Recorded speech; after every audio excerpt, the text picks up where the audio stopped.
ओम शांती। आजची मुरलीची तारीख आहे 20/3/2025।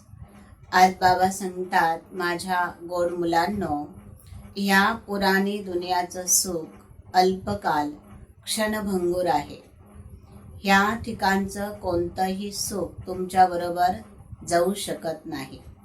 बाबा जे आपल्याला सुख देतात ते अविनाशी आहे आणि ते चिरकाळ ते तुमच्या सोबत राहणार आहे।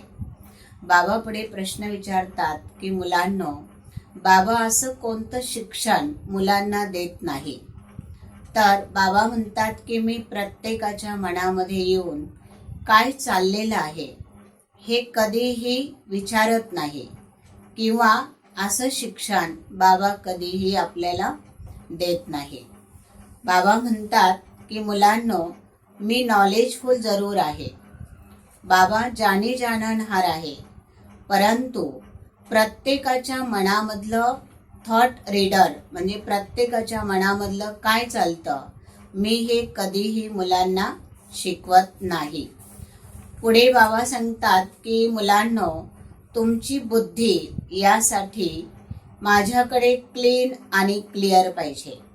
जितकी बाबांची तुम्ही आठवण कराल तितके तुमचे विकर्म विनाश होतील, आणि जर आठवणीची अग्नी थंड राहिली तर तुमचे विकर्म हे दग्ध होऊ शकत नाही।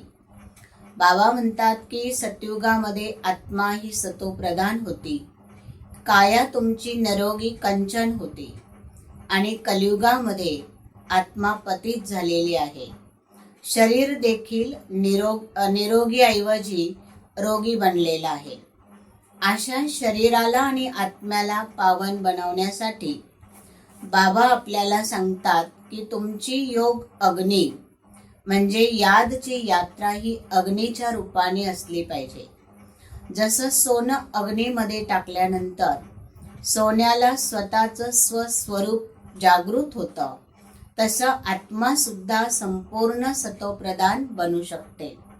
जितकी जितकी बाबांची आठवण मुलं करत राहतील तेवढे आत्म्यावरचे विकर्म विनाश होतील। पुढे बाबा सांगतात की बाबांच्या आठवणीमध्ये राहून अतींद्रिय सुखाचा अनुभव करायचा आहे, आणि हा अनुभव करण्यासाठी मुलांची लाईन क्लिअर आणि क्लीन असणं गरजेचं आहे। याद अग्नीनेच आत्मा सतोप्रधान बनू शकते। कितीही भक्ती मार्गामध्ये काहीही केलं तरी आत्मा सतोप्रधान किंवा पावन बनू शकत नाही। बाबा आलेले आहे आपल्या सर्वांना कवडीपासून हिऱ्या समान बनवण्यासाठी। बाबा मध्य मुरलीमध्ये सांगतात की मी सर्व सजनीचा शृंगार करण्यासाठी आलेलो आहे। जशी सजनी एका साजन बरोबर जात असते, तसं आपण सर्व आत्मारूपी सजनी बाबा साजनच्या संगतीमध्ये आपल्याला जायचं आहे। बाबा पुढे आपल्याला सांगतात की बाबा आपल्याला कवडीपासून हिऱ्या समान बनवण्यासाठी आलेले आहे। तर बाबा भोलेनाथ आहे। जितकी तुमची बुद्धिरूपी झोळी भरवता येईल तेवढी तुम्ही ज्ञानरत्नांनी ही झोळी भरत राहा। बाबा म्हणतात की सर्व बंधनांपासून तुम्हाला मुक्त व्हायचं असेल, मायापासून तुम्हाला मुक्त व्हायचं असेल, तर तुमची योगयुक्त अवस्था बनवणं गरजेचं आहे। बाबा म्हणतात की बंधनमुक्त आत्मेची निशाणी काय आहे? तर जेवढी आत्मा योगयुक्त राहते, युक्तियुक्त राहते, तेवढी आत्मा अनेक बंधनांपासून मुक्त होते। बंधनमुक्त आत्म्याची निशाणी आहे की ती नेहमी हर्षितमुख राहते, नेहमी फ्री माइंड राहते। दुसरी गोष्ट की ती आत्मा असं कर्म करते की त्या आत्म्याचे कर्म इतर जण फॉलो करू शकतात। दुसरं बाबा सांगतात की अगर आत्मा कुणाच्या बंधनामध्ये असेल, जसं बाबांनी उदाहरण दिलं आपल्याला की कुणाच्या स्वभावाच्या बंधनामध्ये, कुणाच्या बोलाच्या बंधनामध्ये, प्रभावामध्ये जर आत्मा आली तर ती तंग होते। तर तुम्हाला कोणत्याही प्रकारची अशी अवस्था बनवायची नाहीये म्हणजे तुम्ही कधीही तंग झालेले दिसता कामा नये.